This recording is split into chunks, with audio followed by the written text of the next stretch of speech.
एक समय की बात है, निमिषारण्य तीर्थ में शौनकादि 88,000 ऋषिगण बैठे हुए हैं और सूत जी महाराज उनके सम्मुख बैठे हैं। शौनकादिक 88,000 ऋषि सूत जी महाराज से प्रश्न करते हैं कि हे ऋषिवर, आपके श्री मुखारविंद से आज हम भाद्रपद माह के कृष्ण पक्ष की एकादशी की कथा श्रवण करना चाहते हैं। इस व्रत का क्या महात्म्य है, व्रत की विधि क्या है, यह सारी कथा आज हम आपके श्री मुखारविंद से सुनना चाहते हैं। भक्तजनों, माताओं बहनों, सादर जय श्री कृष्ण। हमारे YouTube चैनल में आप सभी का बहुत बहुत स्वागत है। तो सबसे पहले आपको और आपके पूरे परिवार को अजय एकादशी, जया एकादशी, अन्नदा एकादशी की बहुत बहुत शुभकामनाएं और बधाइयां। भगवान श्री हरि विष्णु जी का, लक्ष्मी नारायण जी का भरपूर आशीर्वाद आप सभी के जीवन पर निरंतर बना रहे। आप सभी सुखी रहें, स्वस्थ रहें, व्यस्त रहें और मस्त रहें। आज हम आप सभी को अजय एकादशी की दिव्य और प्राचीन कथा सुनाने जा रहे हैं। इस कथा को अंत तक सुनिएगा और सुनने के बाद अधिक से अधिक लोगों को सुनाइएगा।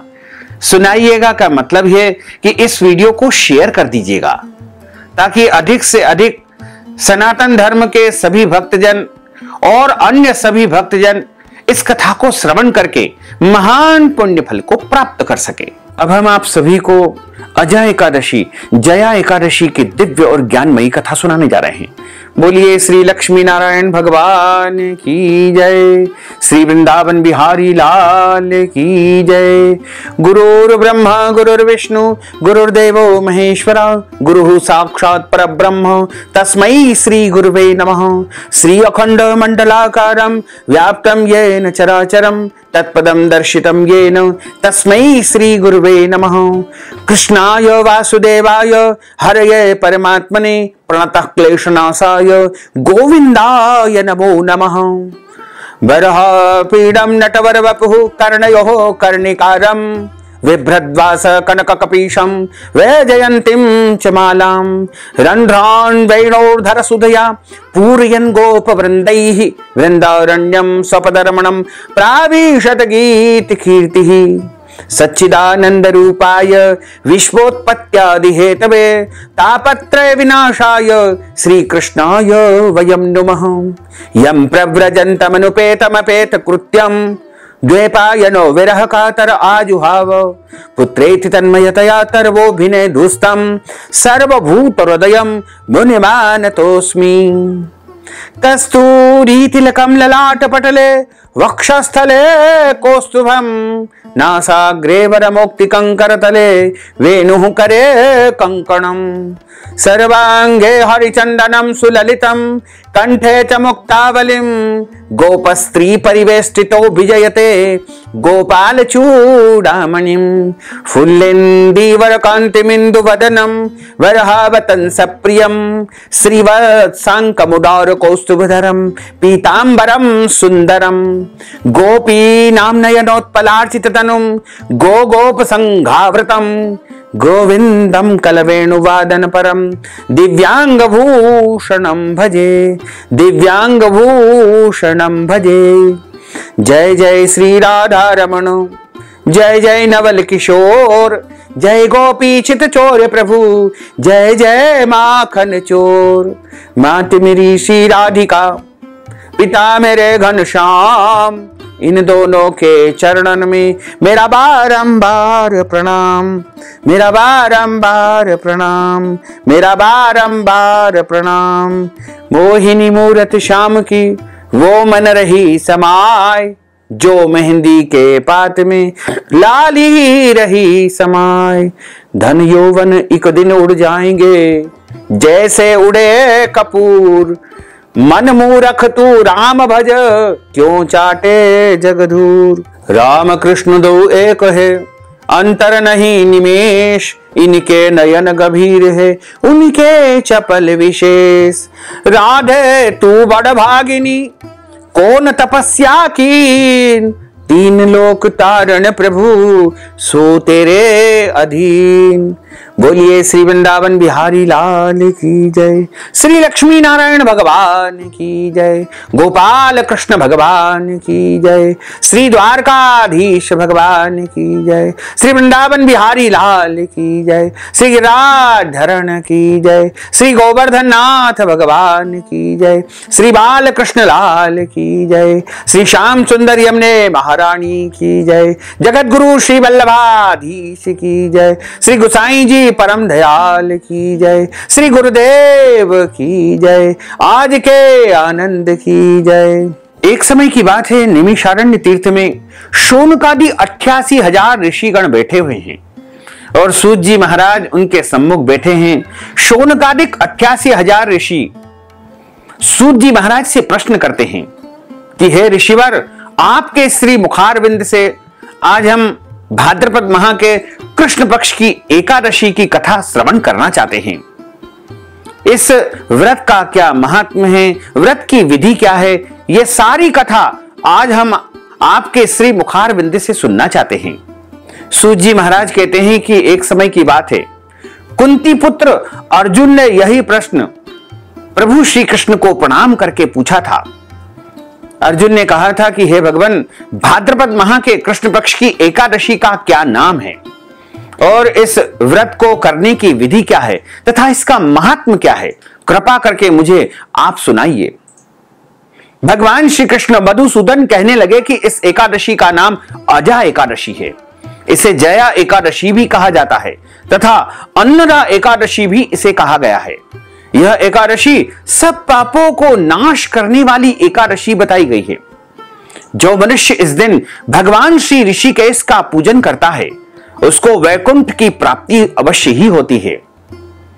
और अजा एकादशी की जो कथा बताई गई है उसमें लिखा हुआ है कि प्राचीन काल में हरिश्चंद्र नामक एक राजा राज्य करता था। वह चक्रवर्ती राजा अपनी प्रजा का पुत्रवत पालन किया करता था। राजा हरिश्चंद्र सत्य बोलने और वचन पालन करने के लिए पूरी दुनिया में, पूरे विश्व में मशहूर थे। उनकी प्रसिद्धि पृथ्वी पर चारों तरफ फैली हुई थी। ऋषि विश्वामित्र ने राजा हरिश्चंद्र की प्रसिद्धि सुन रखी थी। वे स्वयं इनकी परीक्षा करना चाहते थे। राजा हरिश्चंद्र हर हालत में केवल सच का ही साथ देते थे। अपनी इस सत्य निष्ठा की वजह से कई बार उन्हें बड़ी बड़ी परेशानियों का सामना भी करना पड़ा, लेकिन फिर भी उन्होंने किसी भी हाल में सत्य का साथ नहीं छोड़ा, सच को उन्होंने नहीं छोड़ा। वे एक बार जो प्रण ले लेते थे उसे किसी भी कीमत पर पूरा करके ही छोड़ते थे। राजा हरिश्चंद्र ने सत्य के मार्ग पर चलने के लिए स्वयं तक को बेच दिया था। राजा हरिश्चंद्र की जो पत्नी थी उनका नाम था तारामती और पुत्र का नाम था रोहिताश्व। ये दोनों भी परम धार्मिक चरित्र के थे। राजा हरिश्चंद्र ने यदि स्वप्न में भी वाग्दान कर दिया यानी वचन दे दिया तो पीछे नहीं हटते थे। ऋषि विश्वामित्र की शक्ति से राजा हरिश्चंद्र ने एक बार सपना देखा कि उन्होंने अपना सारा राजपाट, वैभव, धन, दौलत, खजाना महर्षि विश्वामित्र को दान दे दिया है। और अगले दिन जब सुबह उठे तो महर्षि विश्वामित्र उनके महल में आए। उन्होंने विश्वामित्र ऋषि को प्रणाम किया और प्रणाम करके उनसे कहा कि ऋषिवर, आज मैंने सपना देखा है कि मैंने अपना सारा वैभव, खजाना, राजपाट आपको दान दे दिया है। तब विश्वामित्र ने कहा कि यह सपना आपका बिल्कुल सत्य है और वही सपना सच करने के लिए यहां पर मैं आया हुआ हूं। और विश्वामित्र को उसी समय तत्काल सारा राजपाट, वैभव, धन, दौलत, खजाना दे दिया। और राजा हरिश्चंद्र अपनी पत्नी और अपने पुत्र के साथ राजमहल से निकल करके बाहर जाने लगे। जाते जाते विश्वामित्र ने राजा हरिश्चंद्र से दान उपरांत दक्षिणा के रूप में 500 स्वर्ण मुद्राओं की मांग की। विश्वामित्र ने राजा को याद दिलाया कि राजपाट के साथ राज्य का कोष भी आप दान कर चुके हैं और दान की हुई वस्तु को दोबारा दान नहीं किया जाता है, इसलिए आप मुझे अपने खजाने में से निकाल करके कुछ भी नहीं दे पाएंगे। तब राजा ने अपनी पत्नी और पुत्र को बेच करके स्वर्ण मुद्राएं हासिल की, लेकिन वो भी 500 नहीं हो पाई। राजा हरिश्चंद्र ने इन 500 मुद्राओं को प्राप्त करने के लिए, पूरी करने के लिए, अपने वचन को निभाने के लिए खुद को बेच डाला और सोने की सभी मुद्राएं विश्वामित्र ऋषि को दे दी। अपनी मर्यादा को निभाया। राजा हरिश्चंद्र ने खुद को जहां पर बेचा था वह शमशान का चांडाल था, जो शवदाह के लिए आए हुए मृतक के परिजन से कर लेकर के उन्हें अंतिम संस्कार करने के लिए अनुमति दिया करता था। अब राजा विश्वामित्र राज्य करने लगे और राजा हरिश्चंद्र अब जो है उस डोम के यहां, यानी शवदाह की जो क्रिया करता है उसके यहां सेवा करने लगे, काम करने लगे, क्योंकि राजा हरिश्चंद्र तो अब बिक चुके थे। अब एक दिन की बात है, वह अपना कार्य कर रहे थे और एक रात की बात के समय एक रात्रि को सर्प के काटने से राजा के पुत्र रोहिताश्व की मृत्यु हो गई। असहाय रानी तारा रोती बिलखती अपने पुत्र को शमशान में अंतिम क्रिया के लिए लेकर आई। काली अंधियारी रात में जोरों की बारिश हो रही थी, बादल गरज रहे थे, बिजली चमक रही थी और अभागन माता अपने पुत्र के शव को अकेली लेकर के हाथ में उठा करके शमशान की तरफ ला रही है। वहां पर राजा हरिश्चंद्र ने रानी को बिना देखे ही शमशान का कर चुकाने का आदेश दे दिया। अब रानी क्या करती? इतने में ही आसमान में बिजली चमकी तो उस बिजली की रोशनी में हरिश्चंद्र को उस अबला स्त्री का चेहरा नजर आया। वह स्त्री अपनी पत्नी तारामती के रूप में जान करके उसके हाथ में पुत्र रोहिताश्व का शव था। अपनी पत्नी की यह दशा और पुत्र के शव को देख करके हरिश्चंद्र बेहद भावुक हो उठे, मगर किसी प्रकार से सत्य से विचलित नहीं हुए। कई बार राजा चिंता के समुद्र में डूब करके अपने मन में विचार करने लगता कि कहां जाऊं, क्या करूं जिससे मेरा उद्धार होगा। इस प्रकार करते करते राजा को कई वर्ष व्यतीत हो गए। एक दिन राजा शमशान में इसी चिंता में बैठा हुआ था कि गौतम ऋषि वहां पर आए। राजा ने उन्हें देख करके प्रणाम किया और अपनी सारी दुख भरी कहानी सुनाई। यह बात सुनकर के गौतम ऋषि कहने लगे कि राजन, तुमने पूर्व जन्म में कुछ गलत काम किया था, कुछ पाप कर्म किया था, उसकी सजा ही तुम भोग रहे हो। उसी कारण से तुमको यह भयंकर कष्ट प्राप्त हुआ है और इस कष्ट को यदि तुम समाप्त करना चाहते हो तो आज से ठीक 7वें दिन के बाद भाद्रपद माह के कृष्ण पक्ष की अजा नाम की एकादशी आएगी। तुम उस एकादशी का विधिवत व्रत करो, पालन करो, रात्रि जागरण करो, तो निश्चय ही तुम्हारा यह दुख और संकट समाप्त हो जाएगा। गौतम ऋषि ने कहा कि इस व्रत के पुण्य के प्रताप से तुम्हारे समस्त पाप नष्ट हो जाएंगे। इस प्रकार राजा से कहकर गौतम ऋषि उसी समय वहां से अंतर्ध्यान हो गए। राजा ने उनके कथना अनुसार, उनके आदेश के अनुसार अजा एकादशी आने पर विधि विधान से व्रत किया, रात्रि जागरण किया और अगले दिन सुबह के समय व्रत का पारणा किया। उस अजा एकादशी व्रत के प्रभाव से राजा के पूर्व जन्म के जितने भी पाप थे, दोष थे, वो सब नष्ट हो गए तथा राजा को पुण्य की प्राप्ति हुई। स्वर्ग से बाजे बजने लगे, पुष्पों की वर्षा होने लगी। उसने अपने मृतक पुत्र को जीवित और अपनी स्त्री को वस्त्र तथा आभूषणों से युक्त देखा। व्रत के प्रभाव से राजा को अपना राज्य भी पुनः प्राप्त हो गया और इस संसार में उसने धर्म, अर्थ, काम और अंत समय में वैकुंठ लोक मोक्ष पद को वह राजा प्राप्त हो गया। भगवान श्री कृष्ण कहते हैं कि हे राजन, यह सब अजा एकादशी व्रत के प्रभाव से ही हुआ। अतः जो मनुष्य यत्न के साथ विधि पूर्वक इस व्रत को करते हुए रात्रि जागरण करते हैं, उनके समस्त पाप नष्ट होकर के अंत में वे स्वर्ग लोक को, वैकुंठ लोक को प्राप्त हो जाते हैं।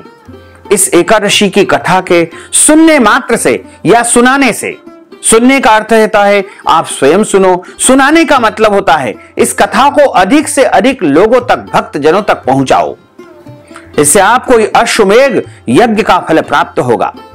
बोलिए श्री लक्ष्मी नारायण भगवान की जय। अच्युतम केशवम राम नारायणम कृष्ण दामोदरम वासुदेवम हरे श्रीधरम माधवम गोपिका वल्लभम श्री जानकी नायकम श्री रामचंद्रम भजे जानकी मनोहरम सर्वलोक नायकम श्री शंकरादि सेवितम पुण्य नाम कीर्तनम श्री राम राम राम राम राम नाम तायकम राम कृष्ण वासुदेवा भक्ति मुक्तिदायकम राम कृष्ण वासुदेवा भक्ति मुक्तिदायकम राम कृष्ण वासुदेवा भक्ति मुक्तिदायकम हरे राम राम राम हरे हरे हरे कृष्ण कृष्ण कृष्ण हरे हरे श्री कृष्ण गोविंद हरे मुरारे हे नाथ नारायण वासुदेवा हे नाथ नारायण वासुदेवा हे नाथ नारायण वासुदेवा हे नाथ नारायण वासुदेवा हे नाथ नारायण वासुदेवा। बोलिए श्री लक्ष्मी नारायण भगवान की जय, श्री द्वारकाधीश भगवान की जय, श्री वृंदावन बिहारी लाल की जय, श्री गिरिराज धरण की जय, श्री गोवर्धन नाथ भगवान की जय, श्री बालकृष्ण लाल की जय, श्री श्याम सुंदर यमुने महारानी की जय, जगत गुरु श्री वल्लभाधीश की जय, श्री गोसाई जी परम दयाल की जय, श्री गुरुदेव की जय, लाडले लाल की जय, आज के आनंद की जय, कल के आनंद की जय, परसों के आनंद की जय, बरसों बरसों के आनंद की जय। धर्म की जय हो, अधर्म का नाश हो, प्राणियों में सद्भावना हो, विश्व का कल्याण हो, सनातन धर्म की जय हो, गौ माता की जय हो, नगर बस्ती की जय हो। ओम नमः पार्वती पते हर हर महादेव हर। भक्तजनों, माताओं बहनों, आप सभी से अनुरोध है कि इस ज्ञानवर्धक वीडियो को आप अधिक से अधिक लोगों को शेयर करके पुण्य लाभ अवश्य प्राप्त करें। साथ ही यदि आप अजय एकादशी के निमित्त कोई भी दान पुण्य करना चाहते हैं, कथा की दक्षिणा देना चाहते हैं, तो आप हमारे गूगल पे, फोन पे, पेटीएम नंबर अथवा अकाउंट नंबर या फिर हमारे किसी भी माध्यम से आप नगद राशि पहुंचा करके अजय एकादशी का संपूर्ण पुण्य लाभ प्राप्त कर सकते हैं। अब हम सभी मिलकर के प्रभु की आरती का गायन करेंगे। आरती बाल कृष्ण की कीजय, अपनो जन्म सफल कर लीजय। श्री यशोदा को परम दुलारो, बाबा के अखियन को तारो, गोपिन के प्राणन को प्यारो, इन पर प्राण न्योछावर कीजय। आरती बाल कृष्ण की कीजय। बलदाऊ को छोटो भैया, कनवा कह कह भूलत मैया, परम मुदित मन लेत भलैया, अपनो सर्वस इनको दीजे। आरती बाल कृष्ण की कीजय। श्री राधावर सुगर कन्हैया, ब्रजजन को नवनीत खिवैया, देखत ही मन लेत चुरैया, यह छवि नैनन मैं भर लीजय। आरती बाल कृष्ण की कीजय, अपनो जन्म सफल कर लीजय। तो तरी बोलन मधुर सुहावे, सखन मध्य खेलत सुख पावे, सोई सुकृति जो इनको ध्यावे, अब इनको अपनो कर लीजय। आरती बाल कृष्ण की कीजय, अपनो जन्म सफल कर लीजय। आरती बाल कृष्ण की कीजय, अपनो जन्म सफल कर लीजय। बोलिए श्री वृंदावन बिहारी लाल की जय। आप सभी से अनुरोध है कि हमारे इस ज्ञानवर्धक वीडियो को अधिक से अधिक लोगों को शेयर करिएगा, लाइक करिएगा, कमेंट करिएगा, और यदि अभी तक आपने सब्सक्राइब नहीं किया है तो अभी और इसी समय सब्सक्राइब कर लीजिए, ताकि इसी प्रकार की ज्ञानवर्धक वीडियो आपको सबसे पहले प्राप्त हो सकेगी। आपको और आपके पूरे परिवार को सादर जय श्री कृष्ण, सादर धन्यवाद।